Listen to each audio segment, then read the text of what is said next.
Eu rapidamente me emociono, irmãos, quando cantamos coisas do tipo: quando este monumento surgir em plena luz, a glória do edifício será do Rei Jesus. Esse é o motivo pelos quais nós nos reunimos domingo após domingo para ouvir a própria voz de Deus falar aos nossos corações. E certamente temos a convicção absoluta, porque Ele promete na sua palavra, de que todas as vezes que ela é anunciada, nós ouvimos a voz de Deus. A minha pergunta para você neste momento é: você está pronto para ouvir a voz de Deus neste momento? Por isso eu peço a você que abra a palavra do Senhor no livro de Lucas, capítulo 9, versículo 1 a 9. Se você está nos visitando nessa noite, nós, aqui na igreja, nós pregamos em série. Nós temos esse hábito de pegar livros inteiros da Bíblia e fazer pregações expositivas em livros inteiros. E agora à noite nós estamos fazendo a série de Lucas. Se você deseja conhecer mais sobre as outras pregações dessa série, basta acessar o nosso site. Lá você pode encontrar todas as pregações, você pode acompanhar e aprender e entender o contexto maior no qual esses textos menores se inserem. Hoje, Lucas capítulo 9, apenas 9 versículos do 1 ao 9. Preste atenção na palavra do Senhor, receba ela com fé, com alegria, com esperança e com atenção. Tendo Jesus convocado os 12, deu-lhes poder e autoridade sobre todos os demônios e para efetuarem curas. Também os enviou a pregar o reino de Deus e a curar os enfermos. E disse-lhes: não leveis para o caminho nem bordão, nem alforge, nem pão, nem dinheiro, nem deveis ter 2 túnicas. Na casa em que entrardes, ali permanecei, e dali saireis. E onde quer que não vos receberem, ao sairdes daquela cidade, sacudi o pó dos vossos pés, em testemunho contra eles. Então, saindo, percorriam todas as aldeias, anunciando o evangelho e efetuando curas por toda parte. Então o tetrarca Herodes soube de tudo o que se passava e ficou perplexo, porque alguns diziam: João ressuscitou dentre os mortos, outros: Elias apareceu, e outros: ressurgiu um dos antigos profetas.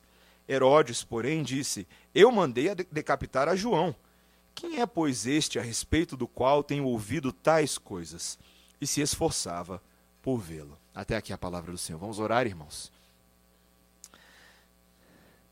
Somos apresentados nessa noite, Senhor, a descrição da missão dos 12. E que, por sua vez, Senhor, também é a missão da igreja, é a nossa missão. Queremos ser instruídos a respeito dela nessa hora, Senhor. Ensina-nos, em espírito e em verdade, o que significa sermos discípulos de Jesus. E que o sigamos com responsabilidade e com alegria. Ajuda-nos em nome de Jesus. Amém. Todos nós, em algum momento da vida, temos um quê de ser estudantes. Alguns de vocês atualmente são estudantes, alguns são universitários, certo? Alguns de vocês estudam em outras faculdades, alguns de vocês fazem cursinho. E eu lembro na minha época de UNB, logo que eu entrei na UNB, você é forçado pelo sistema de matrícula a procurar matérias nos outros cursos, porque no seu curso não funciona muito bem. Você não consegue as matérias que você precisa tantas vezes. Eu lembro que nos primeiros semestres eu fiquei impressionado com matérias que existiam na UNB e eu não sabia que era possível existir matérias com esses nomes. Introdução aos estudos vikings. Qual é a validade desses estudos para nós, brasileiros? Eu até agora me pergunto. Introdução ao teatro de marionetes. Esse deve ser divertido, né? Técnicas de relaxamento e de contato com o eu interior por meio de artes manuais. E essa aqui, queridos, que eu vou falar não foi na UNB, mas eu fiquei sabendo que existe uma universidade que oferece psicologia das experiências humanas excepcionais. E um dos módulos, um dos tópicos dessa matéria, e não é mentira isso, queridos, eles estudam os caça-fantasmas. É verdade isso, vai entender. Existe hoje todo tipo de ensino e instrução no nosso mundo, não é verdade? Nós vivemos numa sociedade pós-moderna e plural. O conhecimento aflora, como a própria palavra de Deus nos descreve, que seria uma característica dos últimos dias. O conhecimento e a sede por conhecimento seria um dos grandes motos e temas da sociedade. Nós vemos isso claramente no mundo ocidental. Se você termina a sua graduação hoje, logo você é forçado, ou pelo menos pressionado pela sua família e amigos, a fazer uma pós-graduação. Terminou a pós, faz um mestrado, depois um doutorado, depois um pós-doutorado, depois você vira o papa, alguma coisa do tipo. Mas, queridos, nós precisamos entender que ainda que na vida secular, ou naquelas vocações que nos parecem ser seculares, eventualmente nos tornemos estudantes, fato é que na vida cristã, eu e você somos eternos estudantes. Eternos estudantes. Nenhum de nós alcançou todo o conhecimento a respeito de Deus a ponto de poder dizer, olha, já aprendi tudo o que tinha e não vou mais para a igreja nem para a escola dominical, porque afinal de contas eu já estou lá. Nenhum de nós é capaz de fazer isso. Mesmo o apóstolo Paulo, no livro de Romanos, ele afirmou claramente quão insondáveis são as riquezas do Senhor. Quem conheceu a sua mente? Nós somos chamados, queridos, para sermos eternos aprendizes do Senhor. E isso se dá nas nossas vidas por meio do discipulado. Quando o Senhor Jesus Cristo convocou discípulos, ele convocou uma série de alunos, de estudantes, que na universidade do Senhor Jesus deveriam se destacar. Eles não poderiam ser medíocres, eles não poderiam apenas ficar na média, mas eles deveriam se dedicar absolutamente. Eles tinham que ter boa nota. E o curso que o Senhor Jesus Cristo ofereceu para a vida inteira desses discípulos, que é o que ele oferece para nós nessa noite, é resumido, e os seus princípios são apresentados de forma introdutória nesses 9 versículos, que são uma verdadeira introdução à metodologia do discipulado. Esse é o curso que o Senhor Jesus Cristo está fazendo conosco nessa noite. E ele está fazendo esse curso a nos ensinar o que significa a sua missão e o que ela demanda de cada um de nós. É isso que nós vamos aprender nesse texto. Qual é a missão do Senhor e o que ela demanda de cada um de nós. Nós veremos claramente que essa missão, ela envolve, em primeiro lugar, capacitação, de que o Senhor Jesus Cristo capacitou e enviou os seus discípulos para a missão. Depois nós veremos instrução, que Jesus instrui tudo aquilo que seus discípulos deviam fazer. Envolve encorajamento, porque afinal de contas, sem encorajamento não temos como cumprir a missão. E envolve responsabilização, responsabilidade, que ele responsabilizou seus discípulos para essa missão. Vejamos, então, nesses 4 pontos, os 4 tópicos do nosso curso de introdução à metodologia do discipulado. Quando nós chegamos nesse texto, queridos, nós estamos saindo do capítulo 8, que, se você bem lembra, conta para nós os grandes feitos do Senhor, não apenas em curar algumas pessoas, não apenas em expulsar alguns demônios, mas em trazer a própria vida a alguém que estava morto. A obra do Senhor Jesus Cristo era um grande prenúncio do seu grande ministério, do seu ministério de restauração, como nós vimos na semana passada. E aqui agora nós vamos ver uma coisa muito interessante, queridos, que apesar do Senhor Jesus Cristo ser grande, maravilhoso, todo-poderoso, todo-perfeito, ele se agrada em trazer pessoas para fazer esse negócio junto com ele. Ele decide não fazer sozinho, não porque ele precisasse, mas porque ele quis fazer assim. Ele envolve os seus 12 discípulos na sua obra. E o versículo 1 nos diz, tendo Jesus convocado os 12, deu-lhes poder e autoridade sobre todos os demônios para efetuarem curas. A primeira coisa que nós vemos aqui é uma convocação. O Senhor Jesus Cristo, de fato, chamou esses homens. E era um chamado sério, não era só que, fulano, vem cá. Não, era algo muito sério. Porque eles precisavam agora dar continuidade e compartilhar do ministério do Senhor Jesus Cristo. Eles seriam uma delegação especial, investidos de autoridade e poder. Quando você recebe num país, por exemplo, as Olimpíadas, como nós tivemos nesse último ano, nós recebemos várias delegações, não é verdade? Se você andou ali pelo aeroporto de Brasília, às vezes você esbarrou num povo assim um pouquinho diferente de você, não é verdade? Delegações das Olimpíadas. E o que significam delegações? São atletas investidos de autoridade dos comitês esportivos dos seus países para representar suas nações nas diversas modalidades esportivas. E é um negócio muito sério. Não é qualquer atleta que vai para lá. Não é qualquer mané que fala assim, eu sou igual a Daiane dos Santos e eu vou lá representar o nosso país. Não. Existe treino, existe dedicação, existe compromisso. Ser delegado para alguma coisa envolve ser autorizado para fazer aquilo. E é isso que o Senhor Jesus Cristo está fazendo aqui, queridos. O texto nos diz claramente, deu-lhes poder e autoridade sobre os demônios e para efetuarem curas. Nós vimos que era exatamente isso que o Senhor Jesus Cristo vinha fazendo até agora. Não era verdade? Anunciando o evangelho do reino, cuidando dos pobres, expulsando demônios e realizando curas. E agora esses discípulos vão fazer exatamente as mesmas coisas. Meus irmãos, que responsabilidade, hein? Que responsabilidade. Agora, o Senhor Jesus Cristo está falando, não sou eu mais que vou fazer, vocês vão fazer. Vocês vão lá e vão cumprir exatamente, tintim por tintim, o que eu tenho feito até agora. Sabe, meus irmãos, nós precisamos entender o que é essa delegação. Esses homens se tornam apóstolos. Apóstolos significam comissionados, pessoas que tinham uma responsabilidade de carregar o ministério de Jesus. No Novo Testamento, esse apostolado e, posteriormente, os pastores e bispos da igreja recebiam aquilo que nós chamamos de ordenação. A ordenação é a autorização para fazer aquilo que Cristo ordena esses ordenados a fazer. As coisas que eles fazem são únicas e especiais. A pregação desses homens, a cura de enfermos era autoritativa.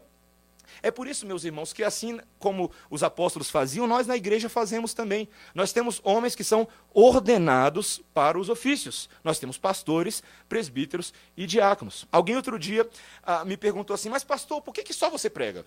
Eu fiquei um pouquinho ofendido com isso. Não está gostando? Não, está tão ruim assim. Mas a pergunta foi bem interessante. Ela falou assim, eu percebo que na nossa igreja é mais o pastor que prega e não todas as pessoas. Aí eu perguntei, por quê? Não, porque eu vim de uma igreja onde todo mundo pregava. Aí eu falei assim, você acha que isso é correto? Ela falou, eu acho, dá oportunidade para todo mundo, né? E eu falei assim, mas você acha que todo mundo está preparado e investido de autoridade para pregar? Essa é a questão.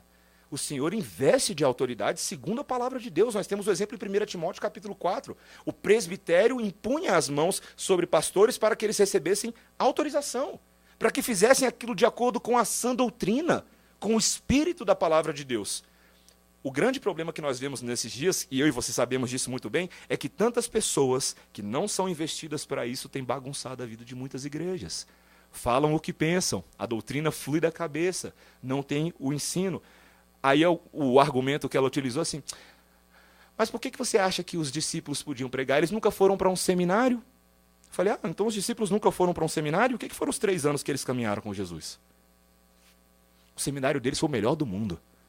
Eles caminharam com o próprio mestre. E eles eram investidos pelo mestre para essa missão. A missão era muito séria. Olha o versículo 2. Também os enviou a pregar o reino de Deus e a curar os enfermos. A missão era serem representantes do reino para anunciar o reino. O reino era chegado. Uma mensagem de arrependimento, uma mensagem de que o Messias estava entre eles. Não era qualquer pregação. Era uma pregação muito séria. Meus irmãos, esses se tornaram os primeiros missionários do Novo Testamento. É curioso porque quando eu e você pensamos sobre missionários, normalmente é naquela época do ano que tem uma conferência missionária na igreja, aí vem alguém que nunca ouviu falar o nome, a primeira coisa que ele fala na igreja é Luar Beitubá, né? Ele fala alguma coisa na língua da tribo a qual ele trabalha. E você pensa que isso é missionário. Missionário é alguém que vai para um lugar muito longe, que eu nunca vou, trabalha numa tribo cujo nome eu não sei pronunciar e faz um monte de coisa lá e todo ano eu tenho que dar dinheiro para ele uma vez por ano. Mas não é isso que é missionário. Esses homens eram missionários neste exato momento. Eles receberam uma missão. E a missão era logo ali. Eles deveriam sair pelas cidades das redondezas, fazendo a obra de Cristo. Meus irmãos, nós precisamos entender claramente nessa noite de que a igreja do Senhor é missionária. De que nós não somos apenas chamados a enviar alguns, sim, para longe, para pregar a palavra de Deus, mas nós somos chamados para fazer a missão. Aquilo que esses apóstolos estão fazendo aqui agora passa a caracterizar o dia a dia da igreja posteriormente. A igreja que evangeliza, a igreja que prega, são os braços e pernas e mãos e olhos do corpo de Cristo que se espalham por aí fazendo missão. Quando nós vemos a grande comissão lá em Mateus 28, nós vemos exatamente isso. Os apóstolos como representantes da igreja, chamados a fazer discípulos de todas as nações, batizando em nome do Pai, do Filho e do Espírito Santo, ensinando todas as coisas que Jesus havia ordenado. Meus irmãos, a única maneira que nós vemos que podemos cumprir essa missão, o texto nos diz, é se nós formos capacitados para isso. Precisamos da autorização de Deus e, acima de tudo, do seu poder. Sabe de uma coisa, meus irmãos? Nós, como igreja do Senhor, precisamos orar pelo poder de Deus. É impossível cumprir essa missão se o seu poder não nos acompanhar. Se de fato o favor, a graça e a misericórdia do Senhor não for sobre nós. A missão é muito difícil. Ela não é fácil. Mas será impossível cumpri-la se os nossos joelhos não se inclinarem frequentemente diante do Senhor, pedindo: Senhor, capacita-nos, enche-nos com teu Espírito, dota-nos com a tua palavra e nos envia para trabalhar. Nós precisamos ter essa mentalidade. Mas não basta ser capacitado, porque o Senhor Jesus Cristo também dá um método, uma instrução. Versículo 3, olha o que ele diz: e disse-lhes: nada leveis para o caminho, nem bordão, nem alforje, nem pão, nem dinheiro, nem deveis ter 2 túnicas. Na casa em que entrardes, ali permanecei e dali saireis. É curioso que o Senhor Jesus Cristo não apenas envia esses discípulos, mas ele está preocupado com os detalhes dessa viagem. Sabe quando uma mãe prepara o filho para o acampamento de carnaval? E ela faz a mala do filho e ela fala: filho, escova o seu dente todo dia com essa escova. Sua escova está aqui, passa cotonete, passa fio dental também. O Senhor Jesus Cristo se preocupa com os detalhes desses discípulos, inclusive a maneira como eles andariam por aí.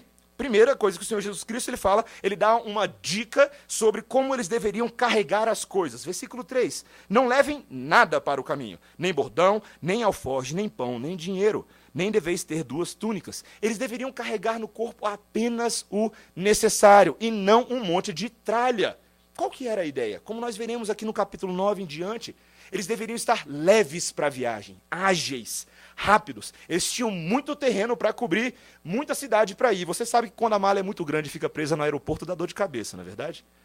Esses homens deveriam estar preparados, prontos, sem bordão, sem nada. Levem apenas o essencial. Uma bolsa, uma mochila para carregar provisões. Isso é suficiente. Tá, Senhor, e como é que a gente resolve agora o problema da hospedagem? Porque o hotel, às vezes, sai caro. Vocês serão hospedados nas próprias casas. Versículo 4, quando ele diz: na casa em que entrardes, ali permanecei e dali saireis. Eles se utilizariam dos próprios anfitriões da cidade, da hospitalidade deles, como meio para fazerem a sua obra. Mais uma vez, queridos, isso permitia essa despreocupação, essa velocidade. Eles não estariam preocupados com contas e com coisas adicionais. Sabe, meus irmãos, o Senhor Jesus Cristo ele se preocupa muito com metodologia, porque ele se preocupa com a sua missão. Ele sabe que a missão é importante e logo a nossa metodologia deve estar adequada à missão. Veja que a missão do Senhor Jesus Cristo não envolve somente o que eles deveriam fazer, mas também a maneira como eles deveriam se conduzir, a ética desses discípulos. Olha que coisa interessante, o testemunho que eles estão dando ao agir dessa maneira. Ao agir assim, isso mostrava que o Messias não tinha vindo para oferecer riqueza aos seus seguidores, mas uma vida simples, de mútua dependência. Já imaginou se os discípulos estivessem saindo por aí para pregar o evangelho cheio de iPod, fone de ouvido, todo tchan, todo resolvido na vida? E aí o povo olha e fala: isso é ser um seguidor de Jesus, eu topo. É ter uma vida toda transformada, um carro do ano, quem sabe fotos no Instagram, fotos no Facebook, uma vida para mostrar. Mas não é disso que o Senhor Jesus Cristo está falando. A vida dos discípulos é uma vida simples. É uma vida desapegada, porque o reino deles não é desse mundo. O nosso reino é celestial, é de uma outra esfera. Essa simplicidade forçava os próprios discípulos a confiar no poder de Deus e não nos seus recursos. A provisão viria do Senhor, Ele lhe iria levantar todos os recursos necessários para que cumprissem a missão. E o fato deles estarem na casa das pessoas envolveria os próprios aldeões, os próprios moradores da comunidade, nesse processo todo de evangelização. Sabe, meus irmãos, falar sobre método evangelístico é muito importante, porque hoje existem muitas, o que nós chamamos de agências para-eclesiásticas. Eu não sei se você já ouviu essa expressão hoje, antes, mas significa que existem vários grupos, várias pessoas que se espalham por aí, cada um com o seu método para tentar pregar Jesus. Você tem as 4 leis espirituais, você tem lá os panfletinhos, você tem uma série de coisas, e as pessoas usam toda a sua criatividade para alcançar pessoas. Mas a grande pergunta é: será que o Senhor Jesus Cristo tem um método que sobrepõe-se sobre todos os outros métodos? E a resposta é sim. A palavra do Senhor nos dá princípios sobre como nós devemos anunciar a Cristo. Em 1 Tessalonicenses, no capítulo 1, versículo 5, o apóstolo Paulo disse assim, preste atenção, porque o nosso evangelho não chegou até vós tão somente em palavra, mas sobretudo em poder no Espírito Santo e em plena convicção, assim como sabeis ter sido o nosso procedimento entre vós. O procedimento conta, a maneira como nos portamos, a nossa conduta. Pedro, lá no capítulo 3, versículos 15 e 16 da sua primeira epístola, que nós citamos hoje pela manhã, ele diz assim, vocês devem estar sempre preparados para responder a todo aquele que pedir razão da esperança que há em vós, fazendo, preste atenção, fazendo todavia com mansidão e temor, com boa consciência, de modo que naquilo que falam contra vós, fiquem envergonhados os que difamam o vosso bom procedimento em Cristo. Meus irmãos, a forma como nós nos conduzimos, a maneira como nós apresentamos o Evangelho, não apenas nossas palavras, mas o todo da nossa vida, testemunha da verdade de Deus. Tantas pessoas não entendem isso na evangelização. Eles pensam assim, olha, basta eu saber os argumentos certos, né? Eu leio um livro de apologética aqui, um livro de evangelismo aqui, aí eu tenho os argumentos certos, e aí eu derrubo as ideias dos ímpios, eu mato eles, eu piso na cabeça deles. Mas não é assim que funciona, meus irmãos. A maneira como nos portamos prega a Cristo também, reforça a mensagem. Estratégias de evangelização contam, principalmente aquelas que o próprio Senhor Jesus Cristo determina para nós. Não basta somente isso também, não basta ser capacitado nem instruído, devemos ser encorajados. Versículo 5, leia, veja comigo. E onde quer que não vos receberem, ao sairdes daquela cidade, sacudi o pó dos vossos pés em testemunho contra eles.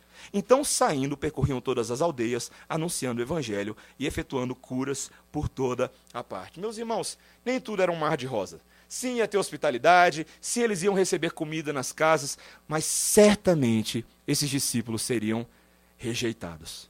Não foram poucas vezes, se você já leu o livro de Atos antes, não foram poucas as vezes em que homens e mulheres das cidades por onde eles iam fechavam a porta na cara dos discípulos. Eles eram perseguidos, eles eram lançados em prisões, eles foram caluniados, eles sofreram toda sorte de agrura por parte das pessoas que habitavam naquelas cidades. Meu irmão, ser missionário não é fácil. Ser missionário não é fácil. E nós devemos reagir apropriadamente. No caso aqui, a reação ela é bem estranha, porque o Senhor Jesus Cristo vira para os seus discípulos e diz assim, olha, quando vocês forem numa cidade e eles não receberem a mensagem, sabe o que vocês vão fazer? Vocês vão bater o pé, a poeira do pé. Da onde que veio esse negócio? Da onde ele tirou essa ideia? Havia uma prática entre os rabinos e entre os judeus, que todas as vezes que eles passavam por uma região, que era uma região de gentios, uma região considerada impura, eles faziam isso para eliminar as impurezas. Era um símbolo. O Senhor Jesus Cristo agora está transformando esse símbolo étnico num símbolo espiritual. Aonde eles rejeitarem a mensagem do Messias, vocês devem bater a poeira dos pés. Era um sinal do julgamento de Deus contra aqueles que rejeitam o Evangelho. Lá em Atos 13, no versículo 51, Paulo passou por essa situação. O texto nos diz que os judeus levantaram perseguição contra Paulo e Barnabé e os expulsaram do seu território. Eles foram chutados para fora que nem cachorro morto. Mas o que aconteceu? Então Paulo e Barnabé, sacudindo contra aqueles o pó dos pés, partiram para a próxima cidade, que era Icônio. Olha que interessante, queridos. Isso ilustra visualmente esse julgamento de Deus sobre a cabeça daqueles que rejeitam a verdade. Tantas vezes nós ouvimos relatos de pessoas e de missionários, inclusive, que contam que a experiência no campo nem sempre é uma experiência de adesão, né? Parece que a gente se acostumou com os missionários que só contam do sucesso. Nossa, eu preguei num dia, se converteram 10 mil. Foi uma bênção, foi um negócio de doido lá. Mas não é assim que acontece na maioria das vezes. Na maioria das vezes, missionários trabalham anos a fio, pregando fielmente a palavra de Deus, tantas vezes para que apenas 1, ou 2, ou 3 aceitem aquela mensagem. Sabe, meus irmãos, nós precisamos entender que a rejeição faz parte da pregação do Evangelho. E a pergunta é, será então que quando uma pessoa rejeita, deu errado? Será que realmente quando alguém não aceita a mensagem de Cristo é porque o nosso plano foi ruim, porque o nosso método foi frustrado? E a palavra de Deus nos lembra que não. Sabe, meus irmãos, porque eu vou falar uma coisa muito dura agora. E vou falar uma coisa que eu falo na minha aula de evangelização lá no seminário, logo no primeiro dia. E quando eu falo isso, o pessoal abre um olhão desse tamanho. Porque o pessoal fica escandalizado. Pastor! Né? O pessoal fica... O motivo pelo qual eu e você evangelizamos e pregamos a Cristo. O primeiro motivo não é a salvação de almas. Eu vou repetir, isso aqui é difícil. O primeiro motivo pelo qual eu e você evangelizamos e pregamos a Cristo não é a salvação de almas. O primeiro motivo pelo qual eu e você pregamos a Cristo é a glória de Deus e a fidelidade para com a verdade de Deus. Esse é o primeiro motivo. O segundo motivo é a salvação de almas. Sabe por quê, meus irmãos? Deixa eu explicar. Porque se o nosso primeiro motivo é a salvação de almas, e logo tantas almas não se convertem quando eu e você pregamos, nós achamos que o evangelismo falhou, que pifou. Mas, meus irmãos, o evangelismo nunca falha. Sabe por quê? Porque Deus sempre é glorificado na pregação da palavra. Sempre. A verdade de Deus, quando é exposta fielmente, sempre traz glória a Deus. Sempre. Seja na salvação do perdido, seja na condenação do perdido.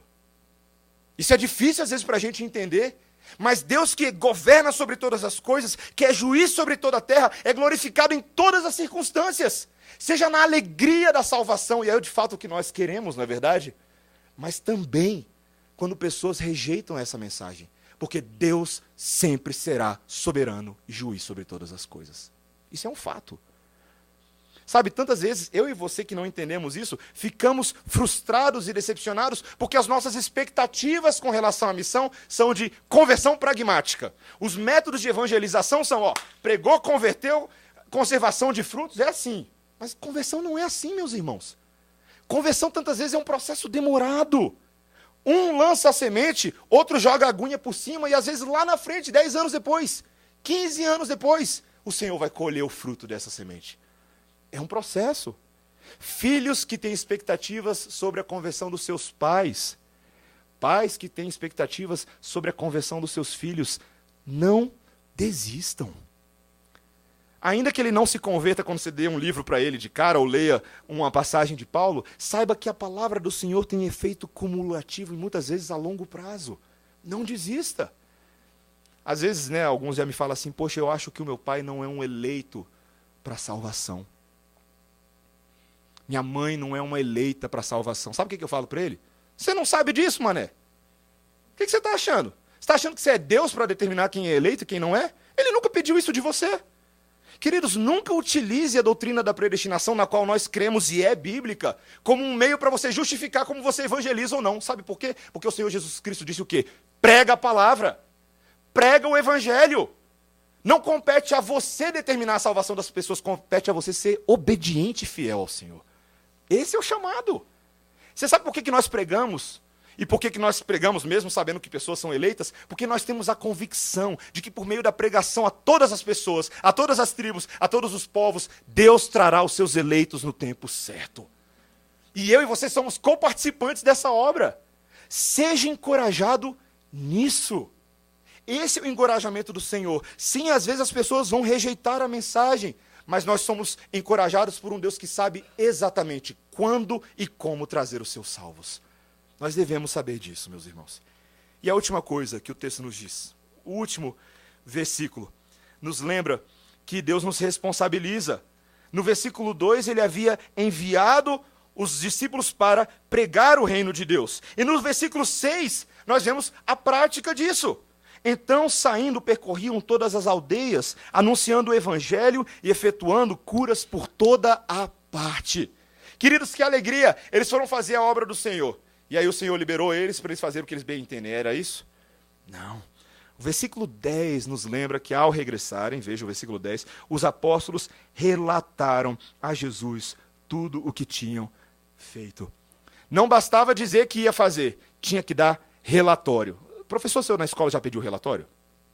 Relatório é muito chato às vezes. Admitamos todos juntos a uma só voz, não é verdade? Relatório de leitura. Você vai... Às vezes relatório não é muito legal. Mas, queridos, relatório é importante. Sabe por que relatório é importante? Porque o professor se certifica de que você fez aquilo que foi mandado na ementa, no currículo. Não basta dizer, eu fiz, tem que dar relatório. Tem que provar que você leu o livro. Às vezes esse relatório é uma resenha, um resumo, ou uma interação com o autor daquela obra. O Senhor Jesus Cristo pede relatórios. Aqueles discípulos deveriam reportar exatamente tudo o que aconteceu. Posteriormente, quando o Senhor Jesus Cristo envia não mais 12, mas agora 70 discípulos, eles voltam relatando tudo o que havia acontecido também, as alegrias e os desafios. É assim que nós devemos fazer. Sim, queridos, nós precisamos entender que evangelização é uma responsabilidade. E responsabilidade envolve prestação de contas. Se você de fato é responsável por algo, você vai dar satisfação àquele que o responsabilizou da obra que você está fazendo. Esse relatório de atividades era muito importante. Queridos, pare para observar como toda essa obra, todo esse conjunto de instruções, capacitações, encorajamento, responsabilizações, pare para pensar no efeito disso na vida do povo judeu. Ao se comprometerem com essa obra, ao fazerem exatamente como o Senhor Jesus Cristo estava ordenando que eles fizessem, a notícia se espalhou. O evangelho começou a pegar fogo em várias aldeias. Os feitos de Jesus eram agora conhecidos por meio dos seus discípulos, por meio dos seus apóstolos.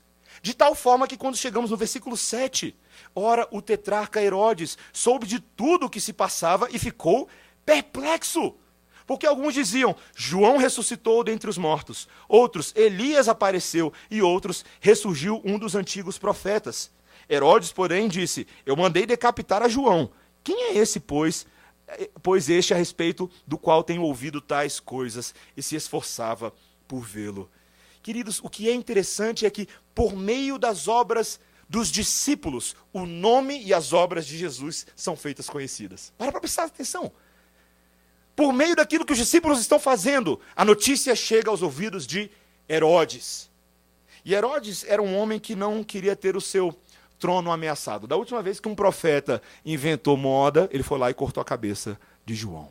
Quando João denunciou o seu pecado, o pecado de Herodes, quando entrou numa relação incestuosa dentro da sua própria família. E João falou, denunciou e confrontou o pecado e convocou o arrependimento.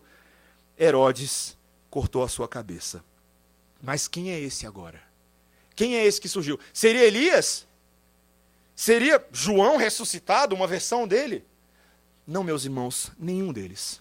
Mas um profeta muito mais poderoso do que eles.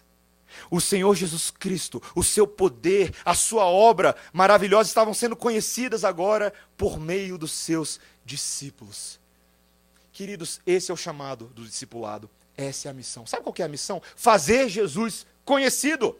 Eu e você somos chamados nesse grande método do discipulado, não para fazer a nossa igreja conhecida, não para fazer a nossa vida conhecida, o meu estilo de vida conhecido, a minha camiseta para Jesus, o meu adesivo no carro para Jesus. Não sou eu que estou no centro, Ele está no centro. E toda a metodologia fiel vai apontar para Jesus.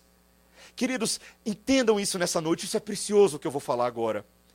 A maneira pela qual o Senhor Jesus Cristo capacitou, instruiu, encorajou e responsabilizou seus discípulos era exatamente a mesma maneira como ele vivia. Era a forma como ele vivia. Porque o maior mestre de todos os tempos era também o maior discípulo de todos os tempos. Lembre-se, como que o Senhor Jesus Cristo foi capacitado? Ele foi capacitado pelo próprio Deus. Ele foi dotado de poder e autoridade para vir a esse mundo. Como ele foi instruído? Ele recebeu uma instrução muito boa. Ele deveria nascer em Belém. E ali naquela cidade ele deveria começar o seu ministério com viagens e um método muito bem traçado pelo próprio Deus Pai, que dizia, agora vem para cá, agora vem para cá, agora fica lá no templo conversando com os doutores enquanto seus pais acham que você se perdeu no meio da multidão. E por aí ia. A vida do Senhor Jesus Cristo era totalmente guiada pelo Espírito de Deus. Você acha que o Senhor Jesus Cristo necessitou de encorajamento? Sim. Mesmo sendo o Filho de Deus, ele sofreu como nenhum outro. Aquilo pelo qual ele passou careceu de encorajamento do próprio Pai. Quando ele se apresenta em oração, ele fala, Pai, se possível, passa de mim esse cálice. Mas é o Pai que o conforta, é o Pai que o impulsiona, é o Pai que fala assim, filho, cumpre a missão. Vai fundo, Continua trabalhando. Você acha que o Senhor Jesus Cristo foi responsabilizado pelo que ele fez? Sim. Porque o relatório que o Senhor Jesus Cristo apresenta é a sua própria vida ressurreta depois da morte. O relatório é vivo, meus irmãos. Ele cumpriu a missão. E ao cumprir a missão, ele foi elevado às alturas e toda autoridade lhe foi dada sobre principados e potestades, sobre anjos e demônios, porque ele fez tudo o que o Pai pediu. Queridos, o nosso mestre é o discípulo perfeito. É porque ele cumpriu exatamente a missão, que eu e você podemos cumprir a missão. Que eu e você podemos sair por aí fazendo como ele foi, porque ele não é apenas o nosso exemplo, mas é aquele que dá poder e autoridade ao seu povo para fazer a obra.